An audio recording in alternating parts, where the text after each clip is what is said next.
Así es que para dar presentación a nuestro invitado especial de este día, tenemos a la directora Olinda Salguero, quien presentará para ustedes oficialmente al señor José Mujica. Bueno, no se preocupen, no voy a leer la hoja de vida del presidente Mujica. Más bien quisiera sumarme a los saludos que ya hicieron. Está también con nosotros el señor Contralor General de la Nación, el rector de la Universidad de San Carlos, también. Y como ya saludamos a Monseñor, ratificar nuestro interés de un Estado laico.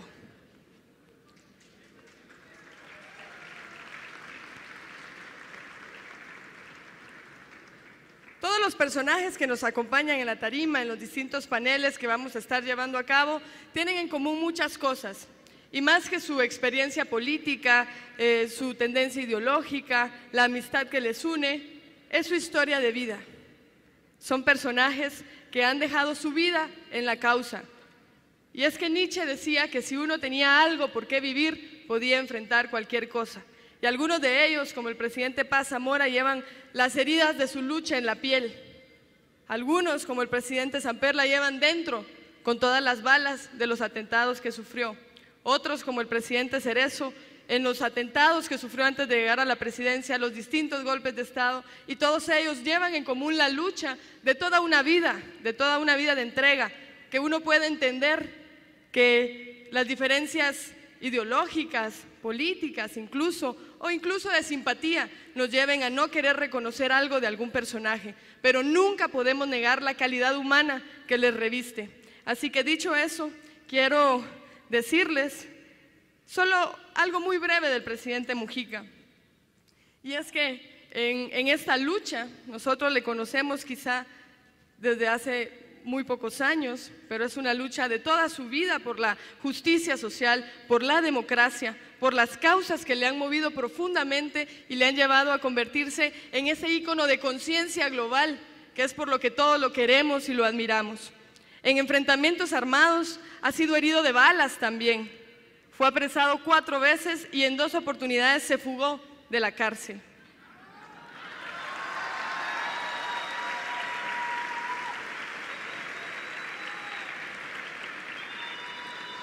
En total, de su vida pasó casi 15 años en prisión. Su último periodo de detención duró 13 años, de los cuales estuvo totalmente incomunicado durante muchos de ellos.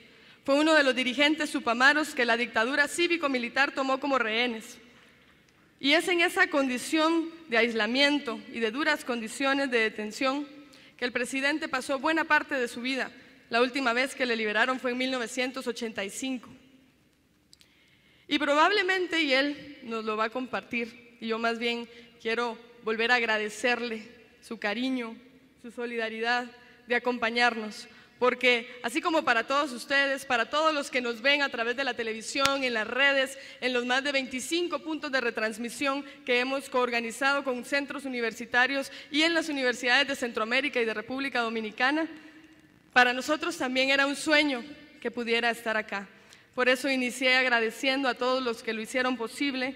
Y sin más preámbulo, yo les pido que le demos un fuerte abrazo a Pepe Mujica para que comparta con nosotros, agradeciendo también esa calurosa bienvenida que el Club de Bochos nos ayudó a darle ayer, esos más de 30 escarabajos que nos acompañaron del aeropuerto y en una caravana. Por favor, presidente Mujica, bienvenido.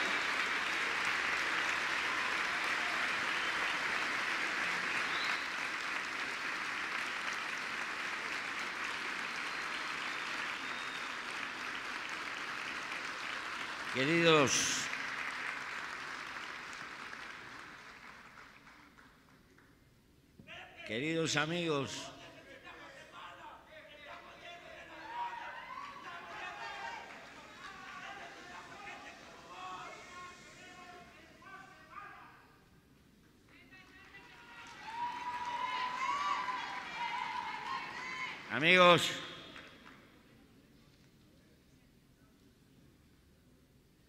mi agradecimiento al pueblo de Guatemala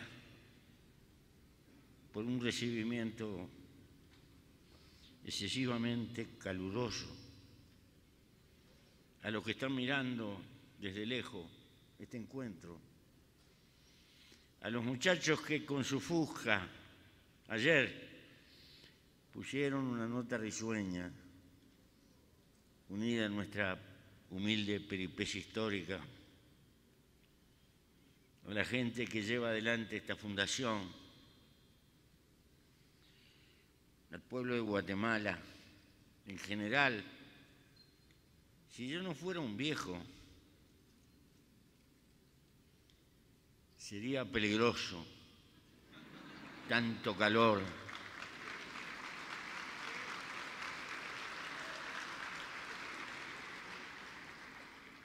¿Por qué es peligroso? Demasiado homenaje a la gente que está viva. El bicho humano es demasiado veleidoso. Y todos, la vida me enseñó una cosa. Cada ser humano es una unidad, es él, es diverso, pero nadie es más que nadie. Nadie es más que nadie. Y hay que embeberse de republicanismo y entender que una circunstancia de ser gobernante o de tener un lugar de relativa jerarquía no es la época de los condes, de los marqueses, de los reyes, es la época de la república, donde en el fondo nadie es más que nadie y que como tal no hay hombres insustituibles, hay causas insustituibles, que es distinto. Y que nuestra vida pasa, y nuestra vida, el máximo valor que cada cual puede tener pasa, y el mundo sigue andando, y la peripecia de las sociedades sigue allí. Por lo tanto, mucha humildad estratégica y mucha vocación de servicio, que en definitiva es lo único que le queda como porvenir a la gente. Es cierto que estuve algunos años preso, pero lo vuelvo a repetir aquí. Yo no tengo vocación de héroe. Me faltó velocidad y me agarraron. Sencillamente. Peleo por la libertad y he peleado por la vida y seguiré peleando como valor fundamental. Pero cuando uno se mete a reformar el mundo, y yo conocí los sueños de Guatemala, joven.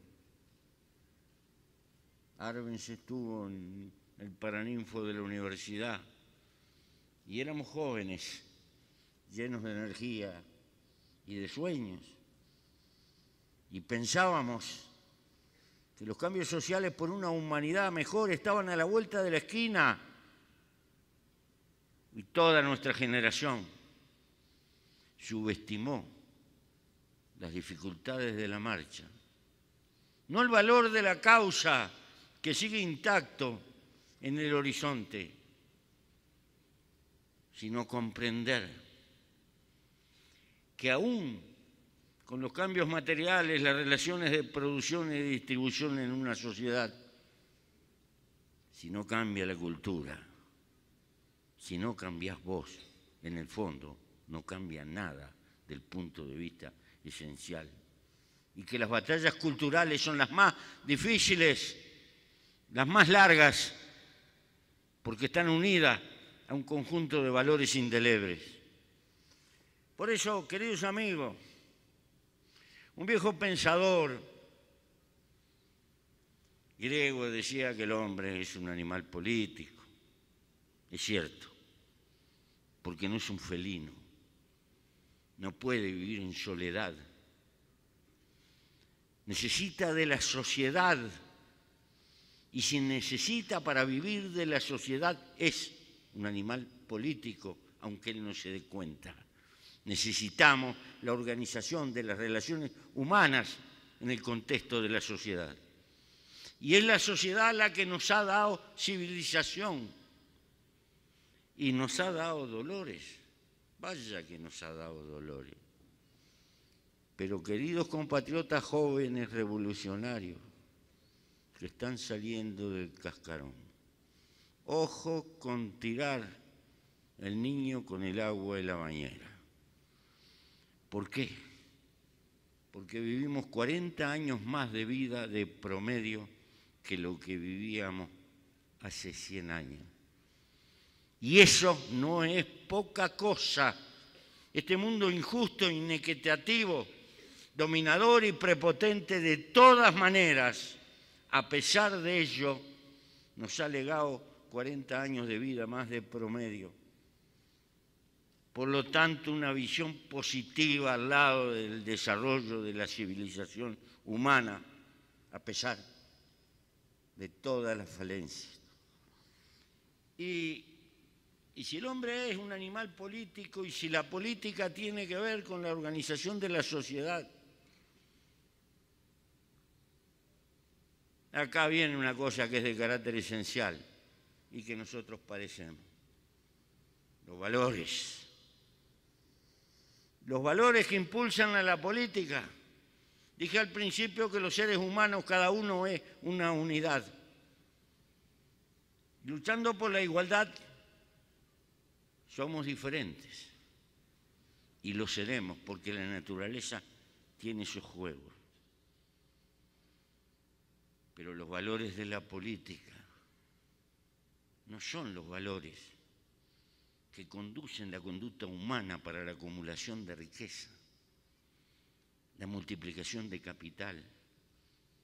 Más claro, a los que les guste mucho la plata, a los que no puedan vivir sin el horizonte de ser rico, para aquellos que creen que la felicidad humana es acumular dinero, a esos con los cuales discrepo, pero los quiero porque son seres humanos, en determinados lugares pueden tener una utilidad tremenda, se ayudan a multiplicar el trabajo y la riqueza, pero no en el campo de la política.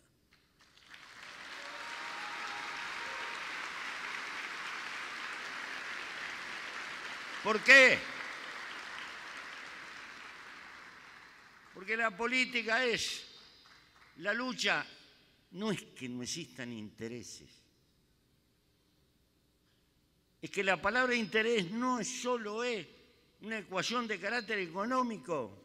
Soy interesado si me pongo plata en el bolsillo o tengo cheques en el banco.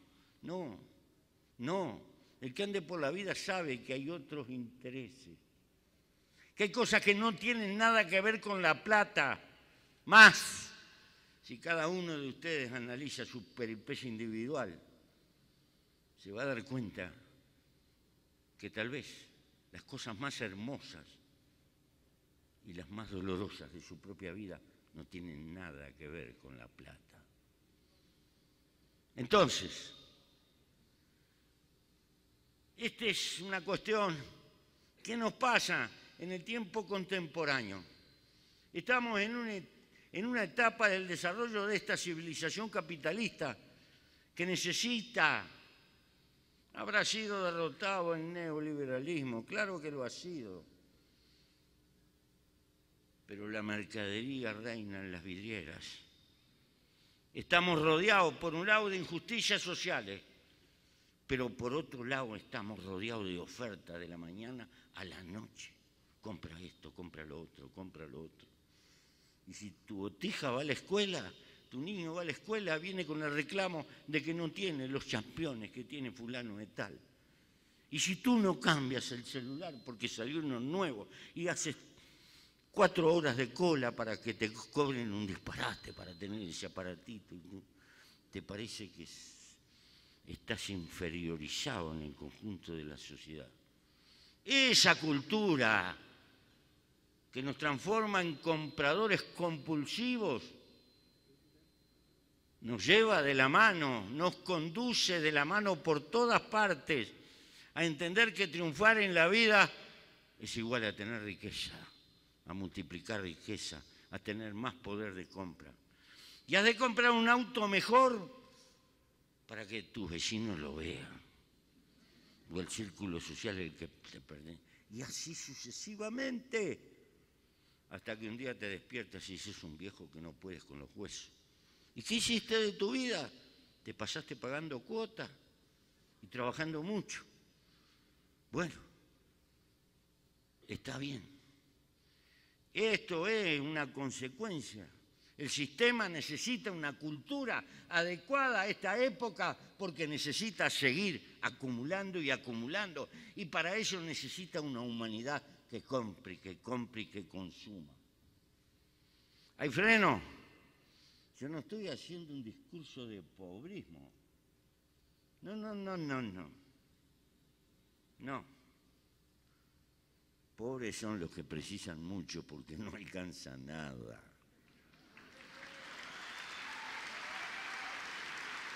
¿Qué es lo que quiero transmitir?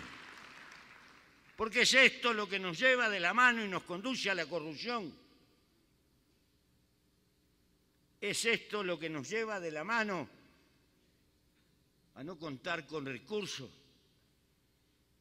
para influir socialmente. Es esto que nos lleva de la mano, particularmente en América Latina, a tener estados raquíticos, sin capacidad de hacer, porque fiscalmente no pueden cobrar impuestos, se sienten acogotados y no tienen capacidad de realización. Y es inútil. Yo no voy a discutir que el mercado es el eje central, pero no el único de organización de una economía. Pero lo que voy a discutir hasta el final de mis días, que no le puedo pedir al mercado justicia social, ni que se acuerde de los más débiles.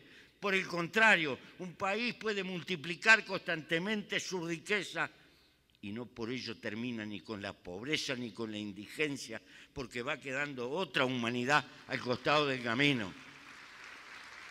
Esta es la función del Estado. Como decía nuestro don José Valleordoño, el Estado tiene la obligación ética y moral de ser el escudo de los pobres y obligar de una forma u otra con políticas activas a la distribución. No le pidamos al mercado que tenga piedad. El mercado tiene que cerrar los números.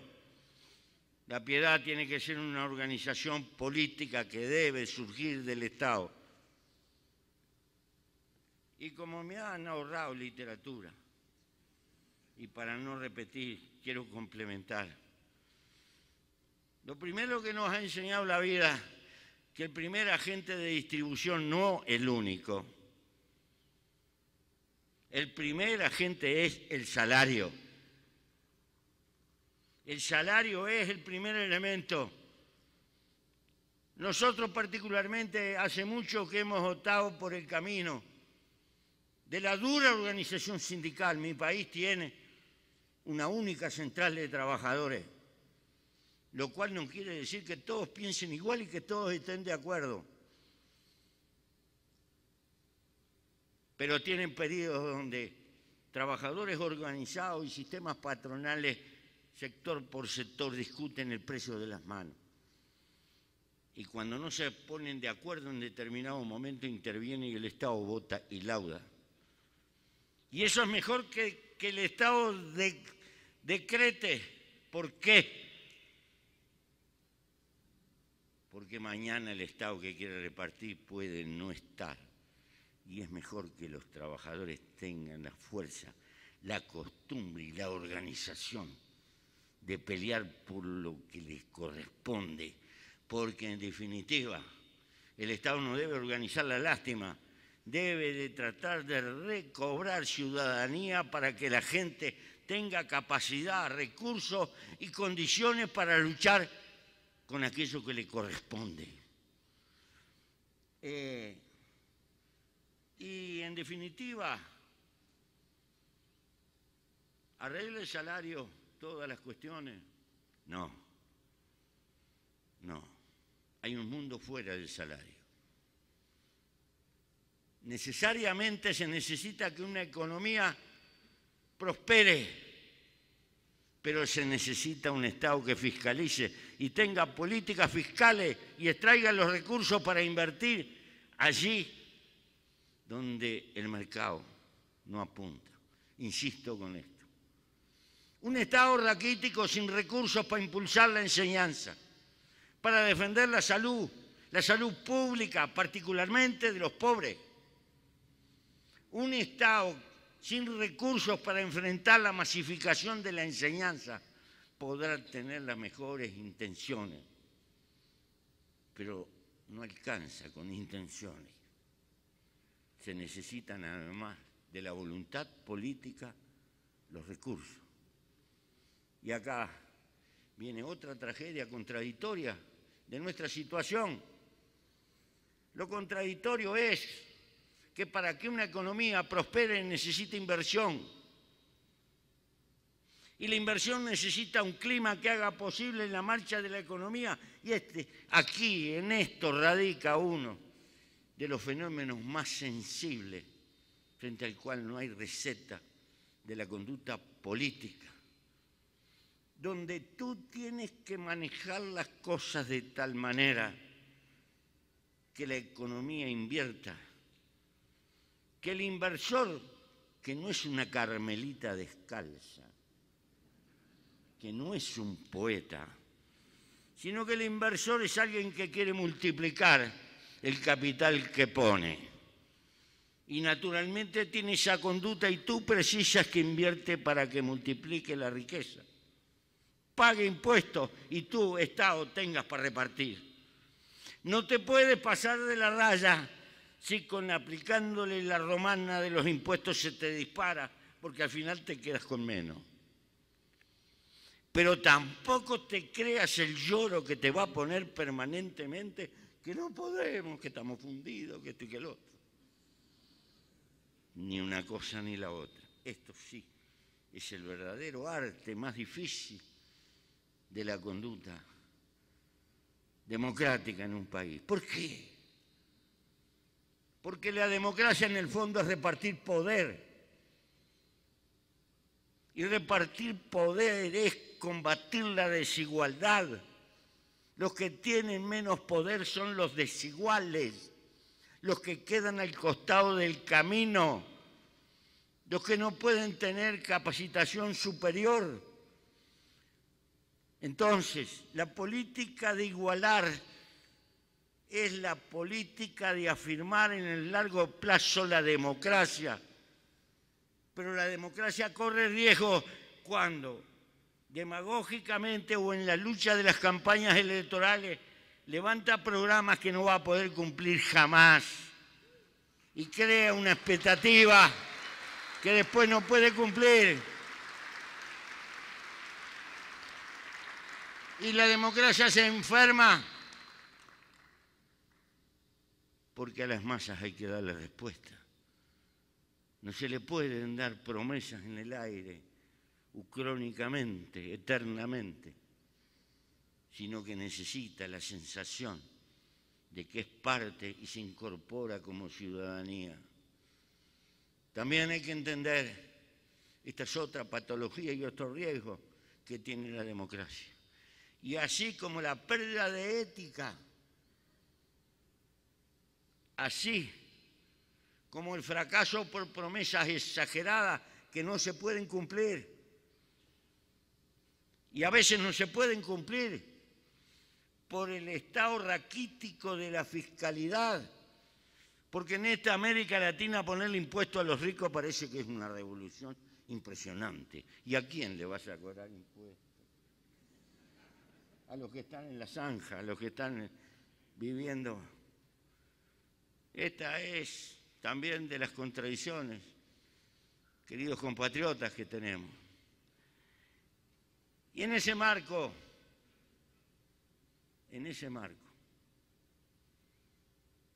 hay un problema de imagen. Las repúblicas se inventaron como una respuesta a las monarquías absolutas, a la necesidad de separar los poderes, porque la humanidad comprendió que la esencia de la República es la separación de poder desde un punto de vista jurídico, pero es innegable que los poderes ejecutivos tienen por todas partes la propensión a apretar el resto de los poderes. Y también en nuestras democracias se enferman por cuestiones de valores. El resto de los poderes a veces caen en corporativismo. Corporativismo de abogados, corporativismo de jueces, corporaciones de poder. Y a veces también nos ha pasado otro tipo de corporativismo que aparece. Una cosa es la organización sindical y social de la gente que trabaja y otra cosa es el corporativismo, que es un conjunto de gente que en el fondo prioriza su interés por encima del interés colectivo y del interés del resto. A todo eso estamos expuestos. Por más universitario que se sea, frecuentemente hay corporativismo. Los señores ingenieros, los señores escribanos, no los podemos cruzar en esta América Latina.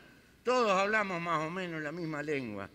Sin embargo, no puede ir a trabajar un profesional de un lado para el otro porque Dios me libre, los líos que se arman. Eso sí, los más inteligentes del mundo rico no los compra y se los lleva. Y anda a discutir en ruso esa realidad. Perdemos lo mejor de nuestra inteligencia. Sin embargo, entre nosotros discutimos. No hemos podido integrar nuestras universidades. Cada universidad parece una torre de marfil autónoma que no puede luchar por integrar la inteligencia. Ay, pobre América Latina, si no integramos la inteligencia, ¿cómo va a venir el resto? Entonces, estas son... No estoy señalando las maduras, estoy señalando las verdes. Los obstáculos, las dificultades.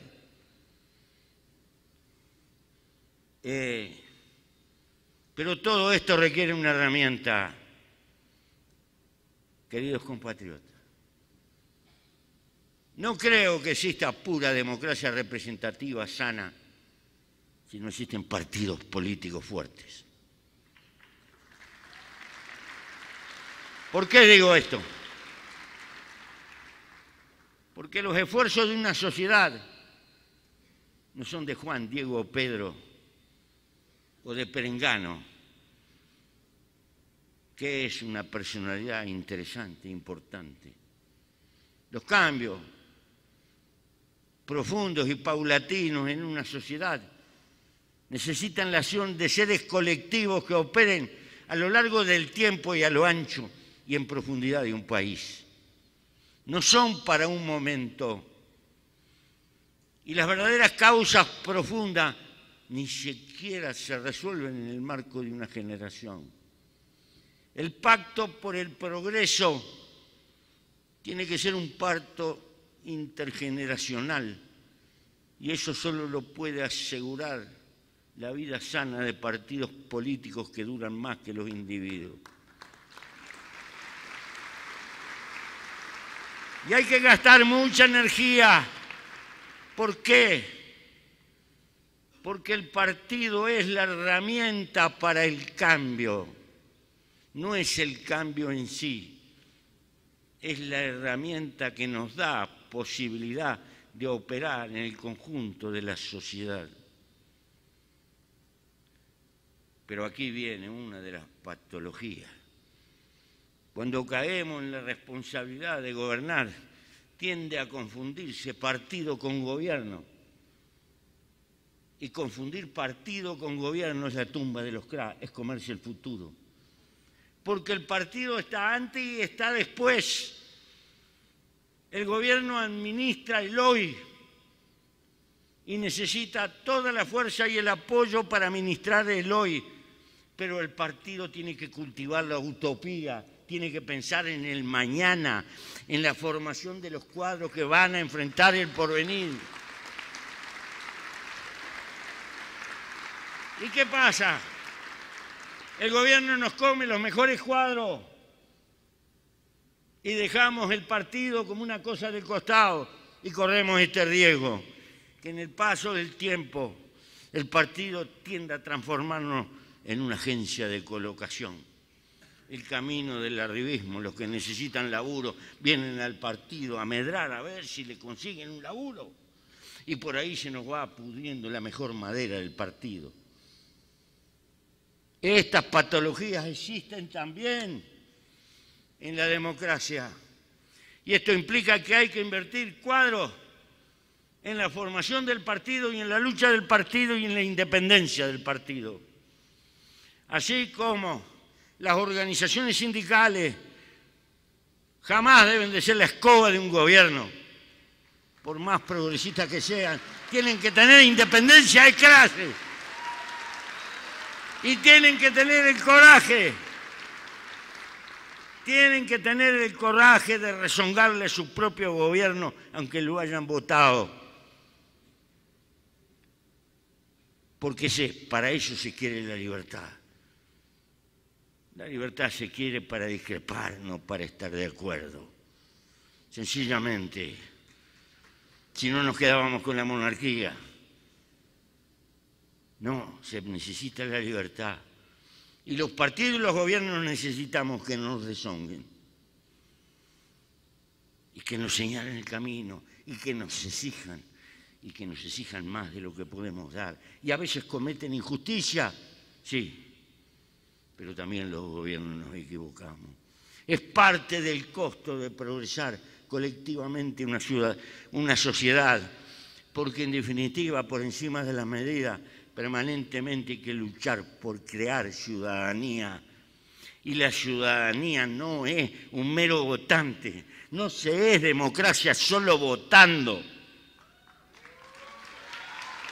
La democracia va mucho más allá del voto.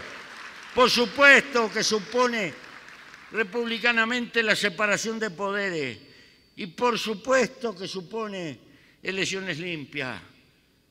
Sí, pero supone un compromiso sistemático y paulatino de creación de ciudadanía. ¿Por qué? Porque los seres humanos no son ladrillos, no son cosas que se apilan en un rincón, no funcionan como en un cuartel, ordeno y mando. Los seres humanos son parte de esta peripecia, porque en el fondo el primer valor es la vida. Y esto hay que pensarlo en profundidad. Estar vivo es un milagro. Para cada uno de nosotros no hay cosa más importante que este hecho humilde y cotidiano de estar vivo. Luchamos por estar vivo. Y no tenemos la sabiduría o la alegría que tienen los pájaros que cada vez que amanece cantan, porque han pasado una noche más. Me figuro que le cantan a la vida. Los seres humanos andamos apurados, tenemos que tomar el ómnibus, ir a trabajar, o esto o el otro, o bancar un noticiero de televisión con las grandes novedades que surgieron, siempre escandalosas, para que llame la atención. Pero tal vez lo más importante que tenemos entre nosotros es lo que menos valor le damos. Y esto hay que levantarlo. Porque estamos luchando por la democracia y estamos luchando por el desarrollo. Pero el desarrollo tiene sentido si propicia la felicidad humana, si no, no.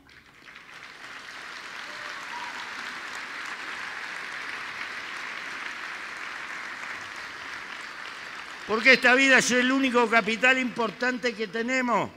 Y tú no puedes ir al supermercado y comprar 5 años más de vida.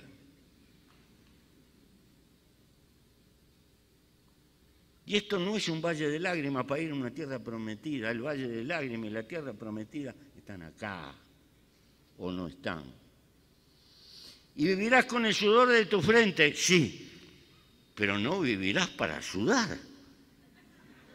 ¿Por qué? Porque la vida no es solo trabajar. La vida es tener tiempo para vivirla.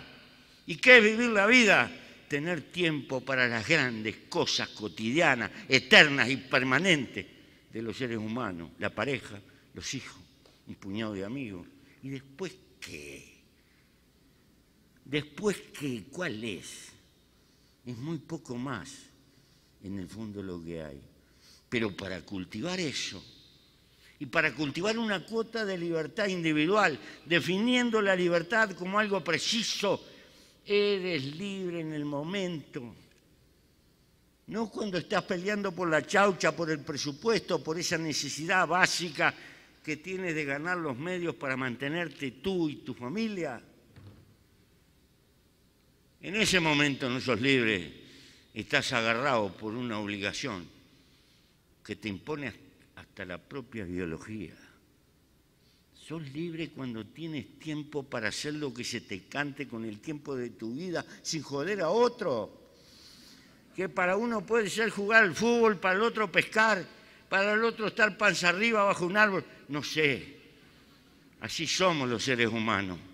Pero para eso hay que tener tiempo. Y necesitas tiempo libre para salir con tus hijos.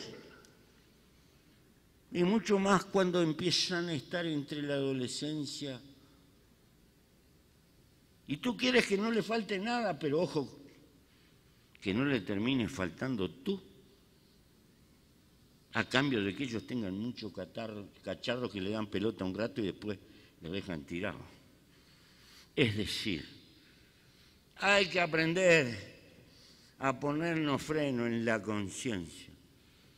Nuestra vida individual nos la maneja el mercado, la manejamos nosotros. Porque ¿qué venimos? ¿A la tierra a sufrir o a vivir? ¿O a luchar por vivir una cuota de felicidad en esta aventura maravillosa de estar vivo? Yo sé que estas preguntas no se hacen más en política. No existe más. Es como la cuestión ética, se da como descontada. Dicen por ahí que soy el presidente pobre. Yo no soy pobre un carajo.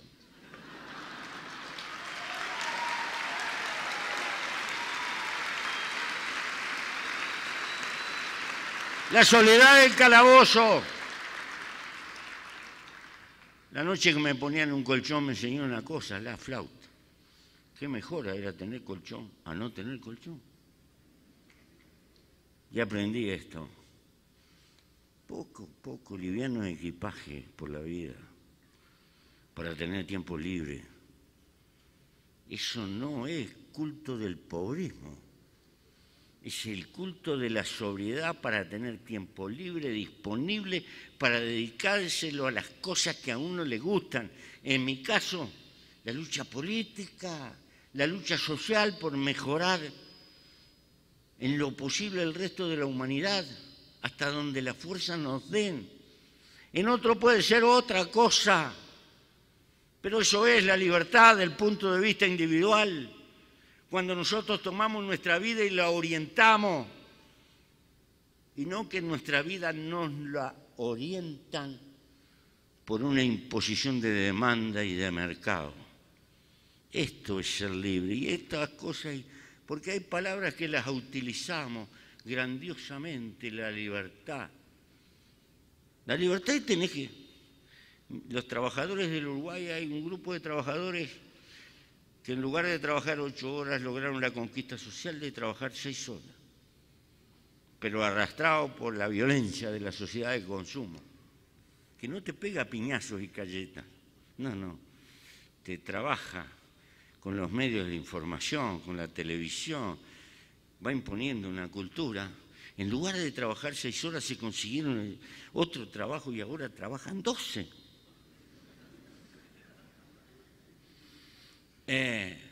Es decir, si nos dejamos dominar por la exigencia material no tiene fin.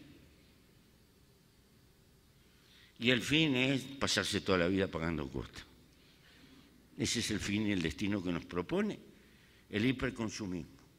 Ahora, si tú aprendes a dominarte, a hablar con el que llevas adentro y le das a las cosas el valor que tienen, no tienes que no, esto no es la apología para que vivas en un cajón de fruta abajo una hoja en nylon. No, es que no te dejes afanar. No te dejes robar sacrificio humano, horas de laburo en cuestiones inútiles. Me dicen un Fusca, pero usted... Pero si soy un viejo de 80 años manejando 140 kilómetros, soy un peligro. ¿Para qué quiere un auto que camine como loco? Con ese no pago nada. No pago patente, no pago. Es decir...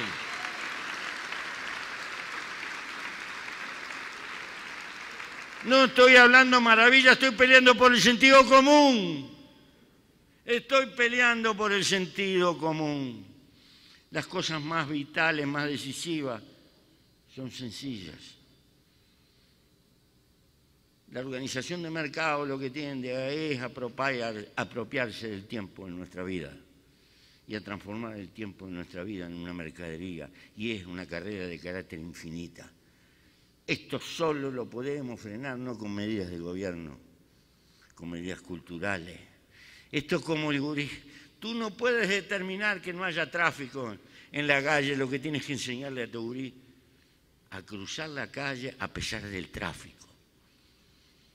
Tenemos que aprender que culturalmente, a pesar del bombardeo de esa sociedad, no nos llevan de aquí. Pero esto, si vale en el conjunto de la sociedad, mucho más vale en el campo de la política. Porque si en las repúblicas los que deciden son las mayorías, debiéramos de pensar que quienes tenemos en determinado momento el honor de que las mayorías nos favorezcan, debiéramos de vivir con su escala de valores y como vive la inmensa mayoría y no cooptar la escala de valores de la minoría privilegiada de la sociedad. No podemos determinar, y esto importa porque hay una forma indeleble de comunicación y de cultivo de la confianza. La democracia y los partidos necesitan confianza. Y confianza no significa que los hombres y los gobiernos no se equivoquen. No, es imposible. Habría que elegir dioses. Y que no fueran dioses romanos o griegos, porque te digo que... pero los pueblos perdonan los errores. Saben hasta por instinto que se cometen errores. Lo que los pueblos no toleran es que los estafen, que le estafen la confianza. Eso. Queridos compatriotas, el afectar la confianza en las fuerzas políticas, en los dirigentes,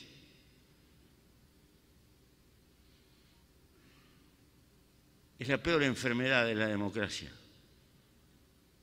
Por ese es el camino donde aparecen los salvadores, los magos. Y en el mundo no hay ni salvadores ni magos. En el mundo hay causas colectivas que hay que respaldarlas con humanidad organizada y saber que no hay cambios a la vuelta de la esquina,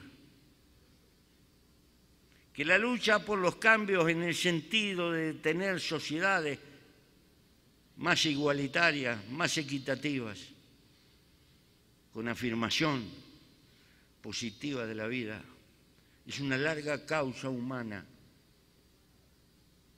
que no debemos de pensar que las ideas progresistas se generaron hoy, o son de nuestro tiempo, o son de anteayer, o son o arrancaron en la Revolución Francesa, tenemos un cerebro demasiado occidental.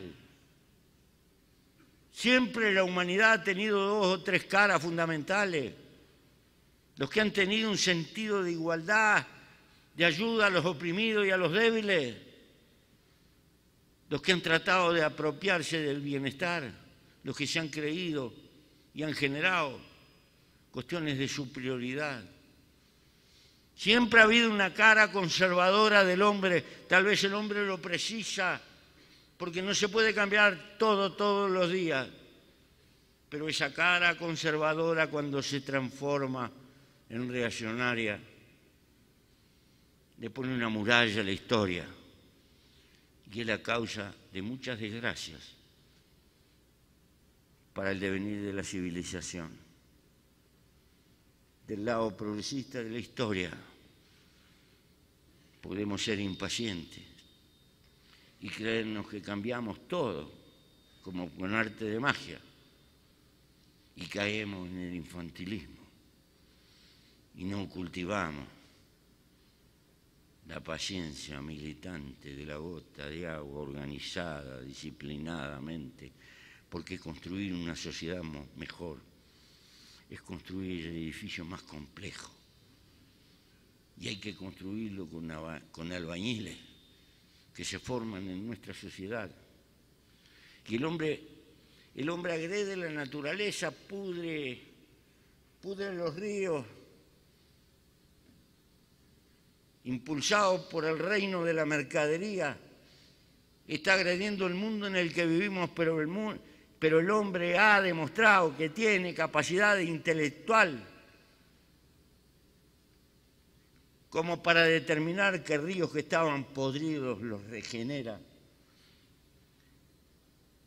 Este animal invasor, conquistador, tiene una potencialidad tremenda, pero hoy tiene un freno, la incapacidad de razonar como especie. Está pensando con un vuelo corto en un tiempo que ha desatado fuerzas productivas de un volumen tal que se mueven por todo el planeta y nadie le pone control ni freno, porque estamos entrando aceleradamente en otra civilización y a veces no nos damos cuenta porque nuestra propia cultura rechina. En 20 años toda la gente joven va a hablar 2 idiomas, por lo menos. Lo van a hablar porque lo va a imponer la comunicación. Y no digo que ese mundo sea mejor o peor, digo que ese mundo es inevitable por la transformación de las fuerzas productivas que están reorganizando todo el planeta delante de nosotros. Pero nuestros gobiernos, nosotros, estamos preocupados cómo llegamos a fin de mes y cómo llegamos a la próxima elección y cómo le damos continuidad, pero hay una agenda de problemas que son mundiales. Nadie va a arreglar la contaminación de los océanos o de la atmósfera si no se toman medidas mundiales. El hombre tiene fuerza técnica, pero tiene que tener el coraje en primer término de cobrarle mucho a los ricos para que pongan el huevo y tener plata para obras de carácter gigantesco. Y no la veo a esta humanidad todavía. O tendremos que sentir la tragedia de costos indudables para tener ese coraje. No sé. Yo tengo 80 años, estoy por una para salir, pero los más jóvenes que piensen estas cosas, porque estos son problemas de las generaciones que vienen. Para eso necesitamos otra conducta política, preocupaciones de índole superior. Y lo que quiero transmitir desesperadamente, que tú puedes tener una vida porque te la determinan de afuera, porque tú vives porque naciste, no tienes responsabilidad de haber nacido, pero tienes responsabilidad porque tienes conciencia de poder orientar el rumbo de tu vida en términos relativos. Y cuando digo orientar el rumbo de tu vida, es organizarte de alguna forma para influir en el curso de la humanidad. Los seres humanos llevamos adentro una cuota de egoísmo, como todos los bichos que hay arriba de la tierra, porque la naturaleza nos programó para luchar por la vida, pero en primer término, por nuestra vida. Y ese egoísmo es una herramienta que nos impone la naturaleza. Pero cuando ese egoísmo se exacerba y no logramos por el flujo de la civilización poderlo dominar y encauzar, ese egoísmo nos conduce al tipo de sociedad donde el hombre es el lobo del hombre. Pero la especie, no el individuo, la especie, la humanidad, necesita solidaridad. La humanidad necesita ocuparse de la suerte del mundo. Los pobres de África subsahariana no son de África subsahariana, son pobres de la humanidad hoy con los medios que tenemos.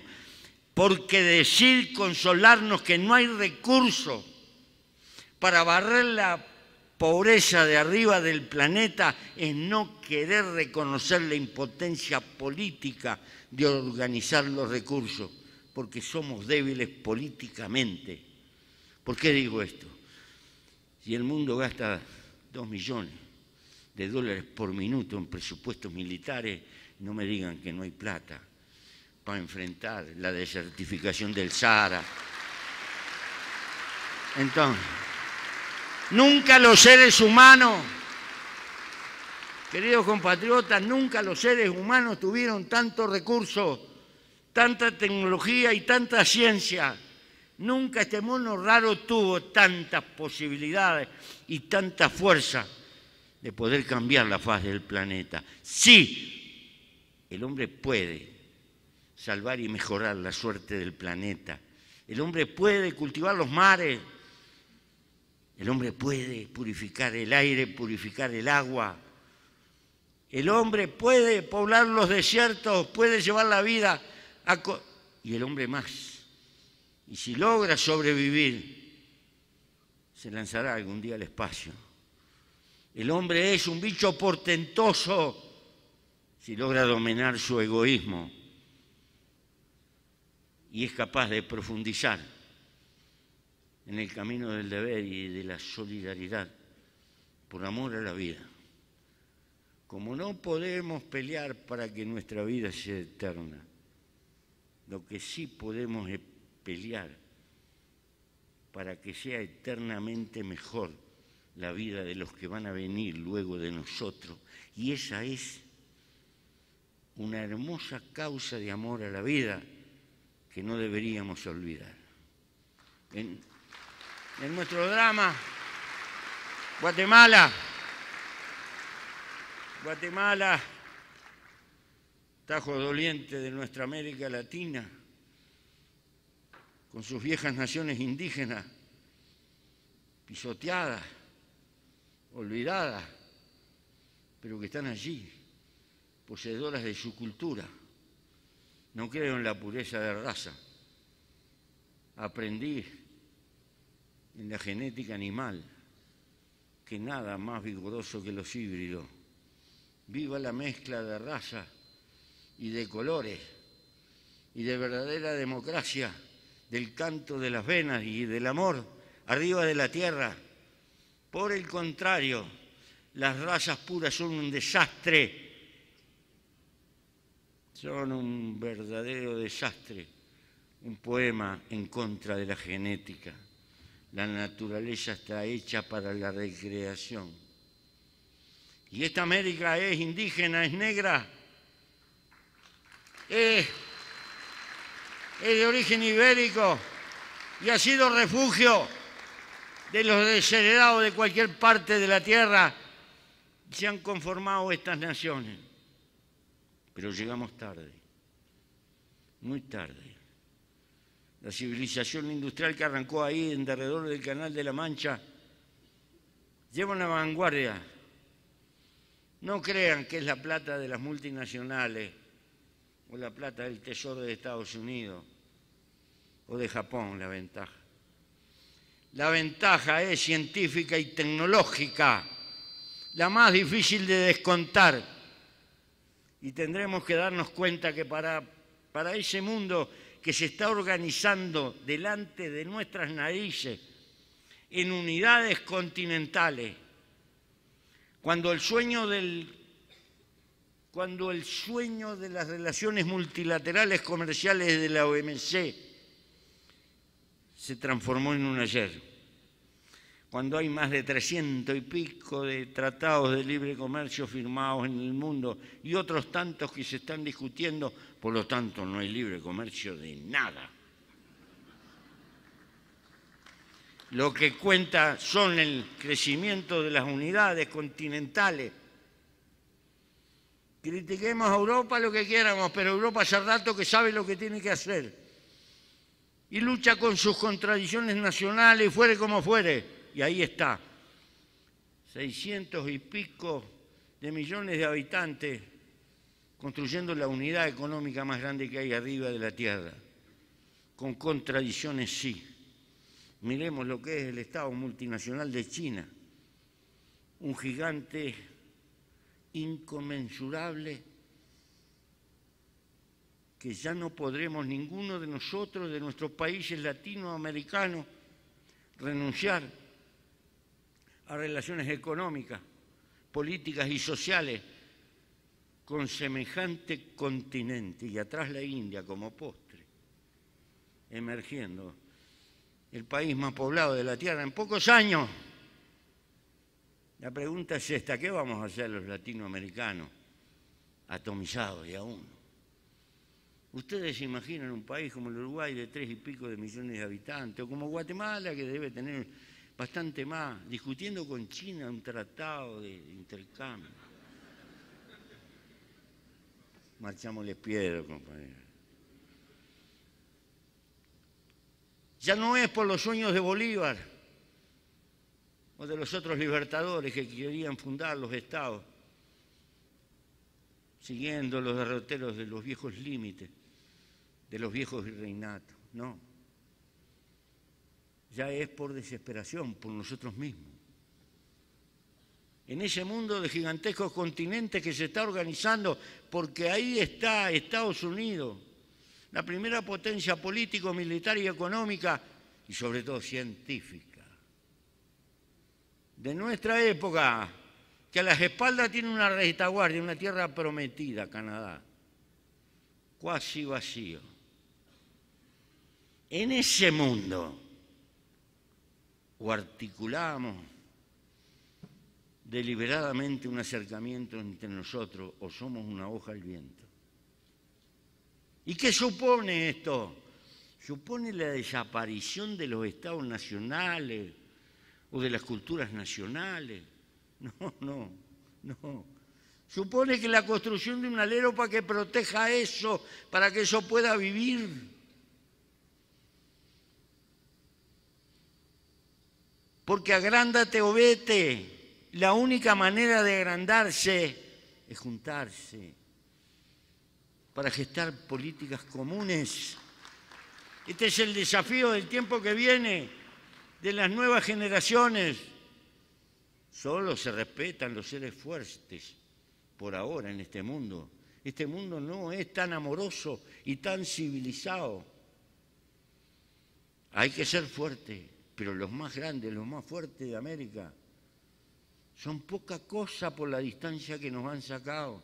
Brasil y México son muy importantes para nosotros. Importan poco en las relaciones de fuerza de este mundo que viene. Ellos mismos necesitan. ¿Pero acaso las fuerzas de la economía serán capaces de integrarnos? No, compañeros. Los fenicios nunca integraron a nadie. No. Si esperamos la integración por el campo del negocio, estamos desintegrados, porque los negocios más grandes nuestros por ahora son de la región hacia afuera, porque somos vendedores de materia prima en gran medida, y dependemos del mundo comprador. Nuestras burguesías están hechas en esa intermediación, nuestros puertos. Por lo tanto, la integración es una necesidad estratégica desde el punto de vista político. Y solo habrá integración si hay voluntad política. Y en América no hay partidos progresistas si estos no son capaces de luchar a muerte por la integración. Y luchar a muerte significa, en primer término, educar a nuestros obreros, a nuestros trabajadores, que a la larga la suerte de su salario y de su trabajo también se juega con la integración. Y decirle al burgués de media caña, tú también te juegas tu porvenir con la integración. Porque el mercado al cual no podemos acceder para vender valor agregado es el nuestro. Si tomamos voluntad política entre nosotros y construimos deliberadamente un sistema de intercambio compensatorio que nos ayude a agregar valor en nuestro intercambio y a calificar el camino de nuestro trabajo, si no de lo contrario, nuestro trabajo seguirá siendo primario, abasteciendo el mundo industrializado de materias primas. La economía nos puede integrar si tiene dirección política, si no, no. Pero acá viene otro fantasma, el tono de izquierda y de derecha que pueden tener los gobiernos. Y hemos aprendido en UNASUR, en los últimos años, que ni tan tan ni tan tan. Es decir, nada de radicalismo si no vamos a hacer pelota. Porque esto tiene importancia si mantenemos la unidad. Si somos capaces de construir unidad grandiosa. No la unidad que me guste a mí, sino la unidad que podemos llevar entre todos, porque de lo contrario nos debilitamos. Y lo único que le hacemos es el favor a los de afuera. Esto requiere sutileza política. Nadie tiene que poner un bozal a su corazón revolucionario. Le tiene que poner un bozal al apuro y a la estupidez.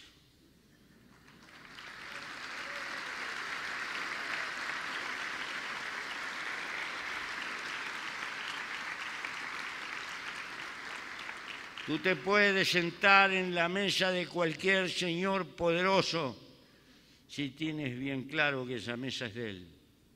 Y tú por urbanismo te sientas, dialogas, intercambias, que alguna cosa puedes aprender. Alguna cosa. Pero nunca te olvides que esa mesa no es tuya. Mantén tu independencia. Porque tú miras hacia el lado de las mayorías olvidadas y desposeídas. Y ese señor poderoso tiene que mirar para su presupuesto, para fin de mes, para la acumulación. No necesariamente lo transformes en un enemigo, mucho menos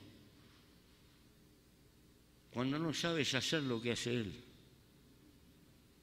No te apures, no te pongas de nacionalista a muerte para tener una fábrica que después no sabes manejar y produce menos que antes. No, pará, despacito por las piedras, despacito por las piedras.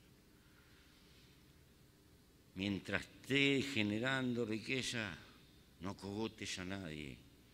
Acogótalo si no te paga los impuestos.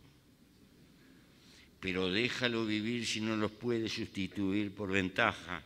Porque el asunto es tener para repartir y no hacer garganta. Entonces, compañero, es una época, pero hay que ponerle el alma, hay que dedicar la vida. No es cuestión, muchos de los jóvenes de ahora van a terminar hidropésicos trabajando por una multinacional, pero algunos van a quedar. La causa de la juventud es luchar por entender que en el mundo hay lucha de clases, pero que nuestro deber civilizatorio es atemperar las barbaridades de la lucha de clases y tratar de superar la antinominia y el egoísmo que imponen las clases sociales. Pero este es un desafío civilizatorio de largo plazo en la construcción de una humanidad mejor. No te metas a desafiar al que no puedes vencer. Sácate el síndrome de gorrión de basurero, puro grito y no jodes a nadie. No te creas que tienes todas las verdades reveladas y entonces atomizas la fuerza progresista, porque cada sello se cree que la sabe toda y que la tiene perfecta y la tiene redonda, y lo único que hace es dividir las fuerzas que deberían estar peleando conjuntamente, hombro con hombro, por la superación de su pueblo. Tengo humilde autoridad moral en nombre de mi país, porque hablo a nombre de una izquierda que fundó su frente hace 40 años y tiene más de 20 organizaciones que están ahí, desde la Democracia Cristiana, el Partido Comunista, nosotros, socialistas, de todo. El que lo mire de afuera dice, pero esto es una torre de Babel. Sí, pero funcionamos. Y no nos dividimos, nos transformamos en el partido político más fuerte del país. ¿Por qué? Porque logramos la unidad y la peleamos todos los días, y todos los días tenemos lío, pero nadie patea la unidad, porque lo que nos hizo fuerte y nos permitió ser 3 veces gobierno es precisamente la unidad. Y la unidad con la diversidad, la unidad con cosas distintas. No la unidad de la aplanadora que todos tenemos el mismo verso, no. La unidad de los que nos sentimos de determinados lados de la historia. Esto también vale para el movimiento sindical. Si el movimiento sindical en nuestro país no se hubiera unificado allá por la década del 60, tal vez no hubiera habido unificación política. Pero lo logramos. Y si lo logramos, es posible. Y hay que aprender. Hay que aprender de la historia. Llegó Hitler al poder porque la izquierda se combatía entre ella y se dividía. El fin de la Revolución Francesa fue cuando la izquierda se juntó con la derecha contra el centro. Grave error que nunca debe de cometer. Hay que aprender de la historia y aprender que las políticas de alianza son imprescindibles desde el punto de vista estratégico.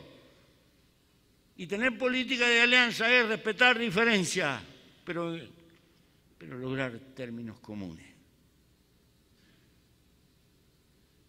Viva América, viva Guatemala, viva la esperanza de una humanidad mejor. Gracias.